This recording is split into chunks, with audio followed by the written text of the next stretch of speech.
Hello, welcome to those who are just joining us. This is actually part 2 of a video. In part 1 we did the mains, we strung the mains of a racket. If you're fine with that and you know how to do mains, you just want to find out this cool little trick I've got for stringing crosses, then carry on watching. Yeah, so this video is going to concentrate on crosses, and it will be quite basic because it's intended to be a complete beginner's video, but yeah. Okay, first thing I'm going to do is measure my string gate. It's the same again if you watch the previous video. I just tend to pull full arms widths. So from one hand to the other stretched out, I pull 4 of those. This racket probably only needs 3. I'm going to do 4 just in case. I don't want to end up shooting the whole video and then not having enough string left to finish it. So I'm going to quickly pull my lengths.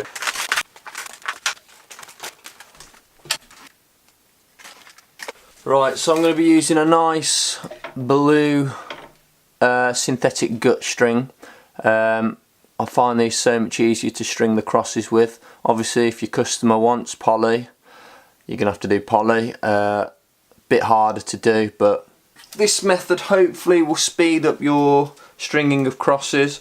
I know it's helped me since I've discovered it.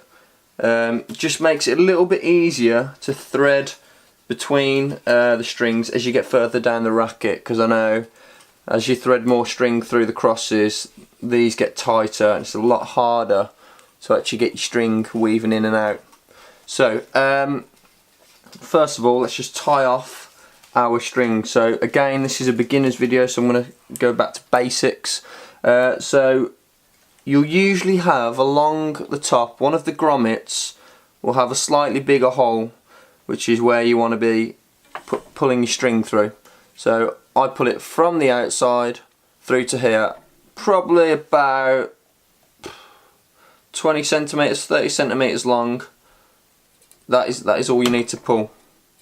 So I've got my string through, and on this side I'm going to put a clamp on just to hold it while I tie it off, because obviously I'm going to be tying on the inside.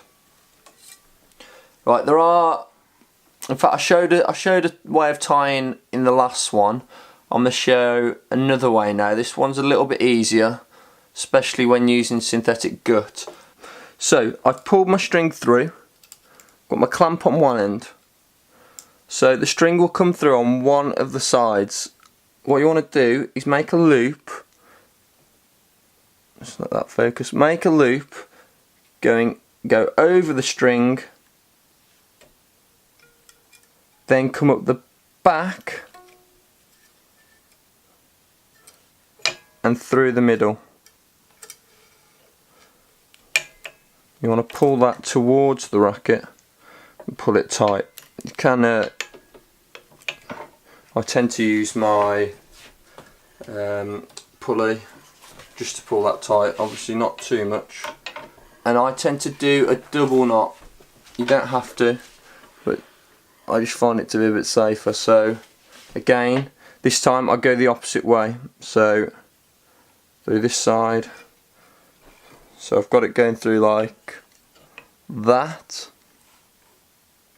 and then I'm going to come round the back and pull it tight. I'll try and do a separate video on knots and tying off because they're so hard to show on YouTube. Well, to show on any video, you need to be in the room. Just gonna chop off this extra bit of string here. Okay, so this method gets rid of some of this excess string that's getting in our way, but it also makes it easier to pull through. So what we're going to do, we're going to start from the top. You need to obviously find your first cross. So just look down the side of your racket until you can see that first cross, which is there for me. So I'm going to thread through. Can we zoom in any further?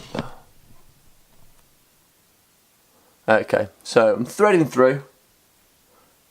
Going, doesn't matter if you go over or under. I tend to go over, under, over, under, over, under, over, under, until you get to the, well, you won't be going all the way to the last string because my first grommet is before the last string, so I'm actually going to have to thread it into there. Okay, and I'm going to pull that one all the way through. When I'm pulling, let's zoom back out. When I'm pulling this through, I tend to push it like that. Just makes it easier, and it stops from being so much friction on the strings, on the mains that we've strung, reducing their life. So push up as you pull it, and you tend to do this on every string, right? Okay, this is where my little technique comes into play. I don't know if this is my own technique that I've made up. I don't know if anyone else does it, but this is what I tend to do. Right, so again, I'm not going to pull this tight. I'm going to leave this loose. I'm going to go back through here. Right, when you're stringing crosses, you must make sure that everything is opposite. So this first, I don't know if it's seeable. This bit here, this blue bit is going under the string. So when my next cross gets to that string, it needs to be going over. So, because I've got this string here, that needs to go under first. And the next one's going to go over, and I'm just making sure everything is opposite. So if this one's over, this one's got to be under. This one's under, this one's got to be over. I'm just going to pull it all the way through till I get to the next grommet, which again isn't the end. I've got, it's not my last string, so I'm going to put that through. Right, okay, here we go. This is the technique. So I'm going to start pulling it through, but I'm not going to put it through all the way. I'm going to leave roughly enough for my tensioner. I'm going to pull it all the way through, and I'm going to leave a loop that's big enough for my tensioner to grab onto. So like so. So probably about that. In fact, probably a little bit longer. Okay, so I've left a loop there for the tensioner to grab onto. Right, I'm not going to tension that. I'm going to leave that as it is. I'm going to go back down to the next cross. Again, making sure the string is opposite to the one before it. So this was an over, so the next one needs to be under. Quickly snake that through. Oh, I say quickly.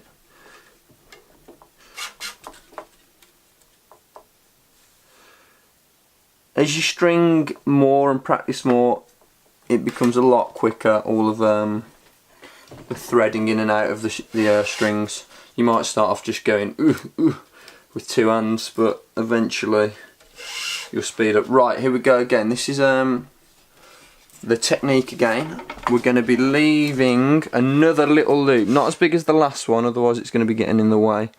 So I'm going to pull through. It's quite hard trying to do this with a camera over my shoulder, but hopefully it's all okay. So I'm pulling it through.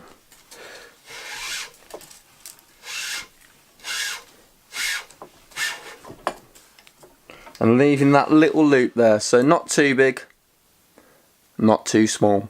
Okay, so leaving that little loop, and I'm going to do one more without tensioning. Remember, we had that bigger loop at the start though, so that's going to come into play a bit later. So I'm going to do one more cross without tensioning the string. Obviously this would be quicker if I wasn't trying to make it all clear on the camera. So it will be quicker when you do it, hopefully, once you've got the hang of it. So, in and out.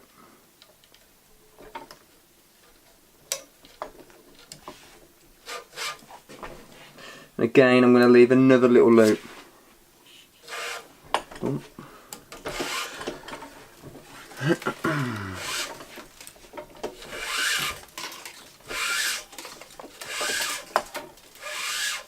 Right, it's up to you how many of these you want to do. I tend to do 4. So I've put 4 strings through it, and then I'm going to go back and tighten them. Right, remember, you're leaving that little loop there. So I've got 4 strings in. 1, 2, 3, 4. I've got a big loop on that first one. That first big loop, so I'm going to be pulling that tight first. Got a small loop on my second one, a small loop on my third. and I've got my 4th string. So what that should have done is just made it a little bit easier to weave in and out because you're not tightening the strings. Definitely helps when you get further down the racket. So let's just show you how this works in action. So first thing I'm going to do, make sure you pull in the right side of the loop, the correct side, because there's this side and there's this side. You don't want to be pulling this side, otherwise you're going to be pulling your string out. So pull the side that's nearest to the string that you're tightening. Okay, so I'm going to grab this side, I'm going to put it into my tensioner. I'm going to pull that tight. Done. Then we're going to clamp that off. I always push towards the outside on the base. If you've got a good machine, you won't have to worry about that. Right, so we've got that big loop still, so we're going to pull on the other loop, so it pulls this loop, this big loop we started with, through, and now the big loop's on the next string, on the next cross.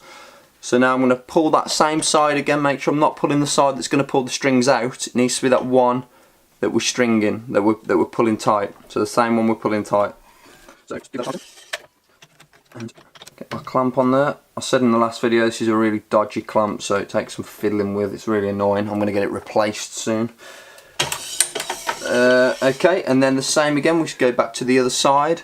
We're going to pull this little bit through, so we're pulling this loop onto this bit now. This loop will be getting bigger, that's why I said use small loops after the first one, because it all adds up. You don't want to be messing with a massive loop at the end. So it's up to you, you can if you want, but I prefer to do it in 4s. 6 would probably be okay. Manageable. It's up to you. You could do the whole racket, you'll just have a massive loop to keep pulling through every time. So if you do it in 4s, it just remains manageable. Okay.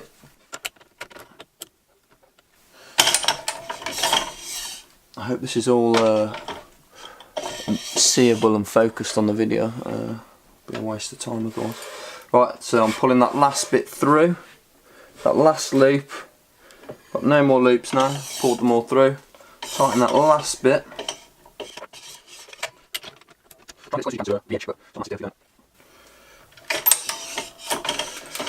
Right, so we've got 4 done. It's the same process again, so feed the string through, leaving a fairly big loop for the tensioner to grab onto. And the second one's a smaller loop, then a smaller loop, then a smaller loop. So I'll show you again on this one, and then I'll do the rest of the racket more quickly. Right, so I'm going to do this one a bit quicker. Just so you can see. Right, so it goes in. So this one's under, so this has got to be over. Through we go.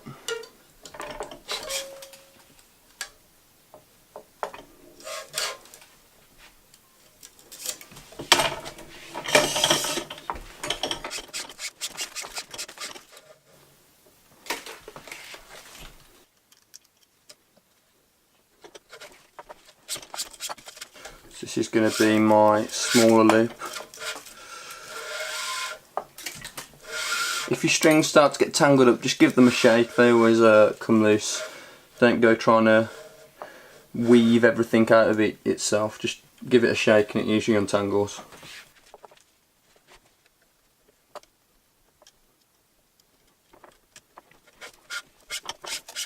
I always tend to hold the end piece in my hand as I pull through, because I don't have to keep finding it every time I pull the string through. So I always keep that in my hand. There's another little tip, top tip. Right, so I've got my big one, little loop, little loop. I'm going to do, I might do 2 more actually, just to speed it up. Just makes it easy as we get near the bottom. Yes, so I've got 3 little loops now, 1 big one. I'm going to do 1 more, just to show you that it is manageable. You can do a whole racket, but I wouldn't recommend it. I'll probably say 6 is the max. Do it in 6s. In fact, I'll do 6 now, just to show you what does happen as you get as that loop gets bigger, it just becomes quite hard to manage. So we'll do a 6th cross.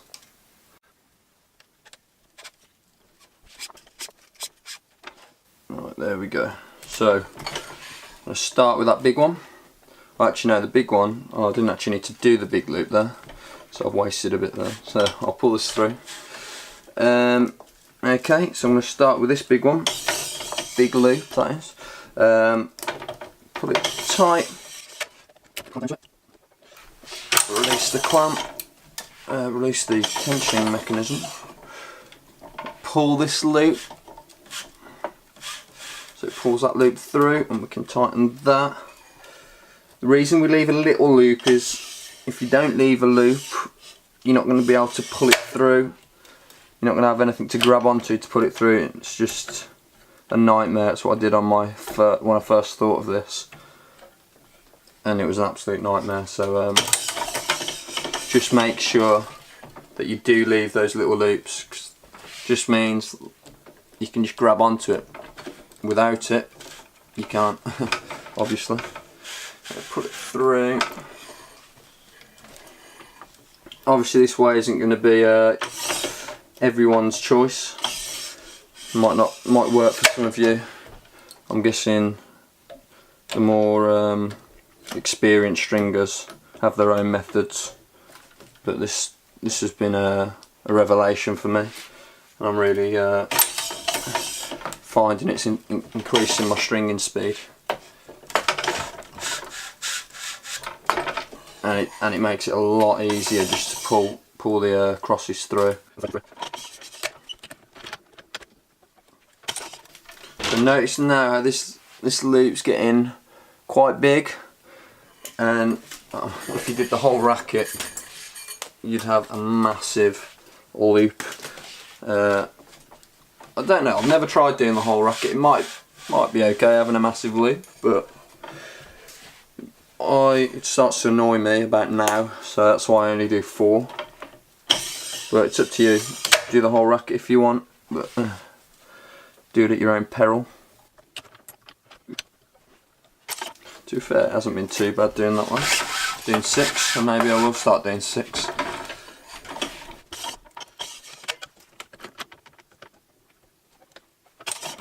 Okay, so again, I'm going to thread it through. I'm probably going to speed this bit up actually. I'm going to speed it up till we get to the end, so you get the idea.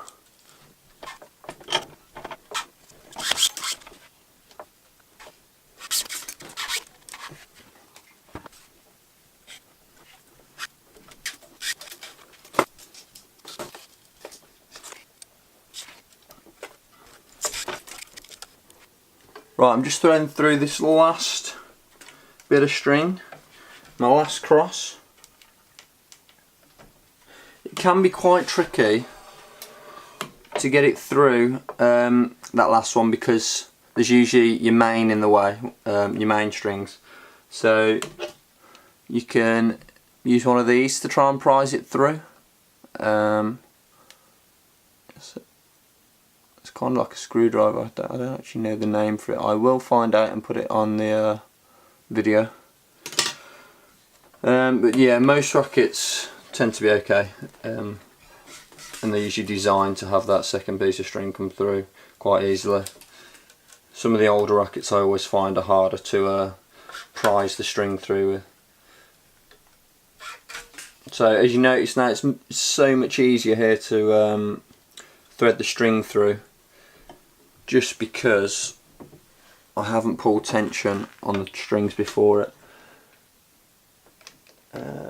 So here I'm trying. This string doesn't really want to go through, so I'm actually going to try and use my tool to just move the string out of the way. Watch you don't damage the string. There we go. Usually just needs a little push up or down depending on which way the strings come through. So leave that final little loop. There we go. So remember, big loop, little loop, little loop, little loop, however long you want it to go on for. So I'm going to tension this big loop.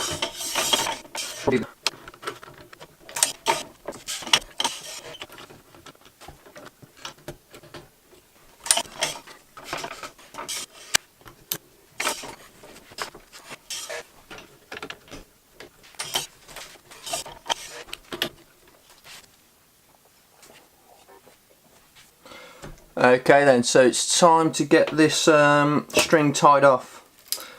So I've cut the excess string off, so I've only got about 2 or 3 feet's worth. Right, so most rackets will have another little hole that's obviously where the string needs to go through. If not, I tend to go to one of the other crosses, because one of these two usually always allows string to go through it. There we go, it's that one. But I'm not going to do that. This racket's actually got a nice big hole for me to put the string through, so I'm going to pull that through. Again, I'm going to use the same technique as the one I started this blue string off with. So I haven't got much room to work with here, but I'm going to try my best to show you. So I'm going to go in through this little gap. So so the string is coming out on this side. So I'm going to pull it out through this side, put it down through the other side. So I've got a big loop and it's gone through. Then I'm going to get the end, I'm going to put it back up through this side. I'm going to pull it up and I'm going to put it through the loop to make sure any excess string is pushed in. I'm going to pull that through and pull it tight. I'm actually going to use my tensioner to pull that tight.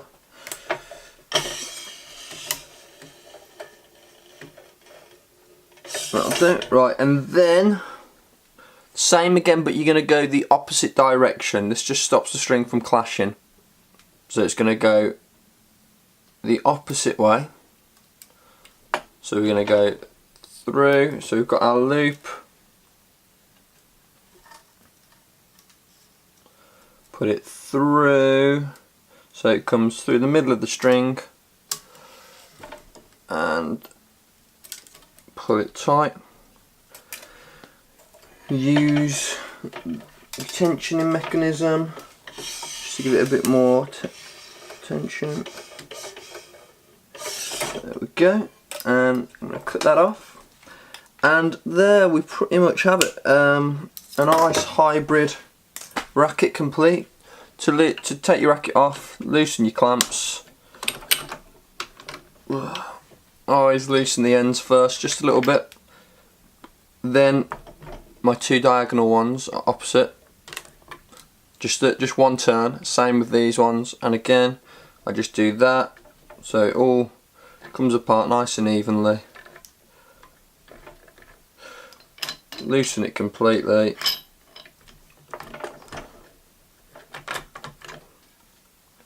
And oh, there we have it. I really hope you found this video useful, guys. Please like and subscribe if so. It all helps. So, thank you.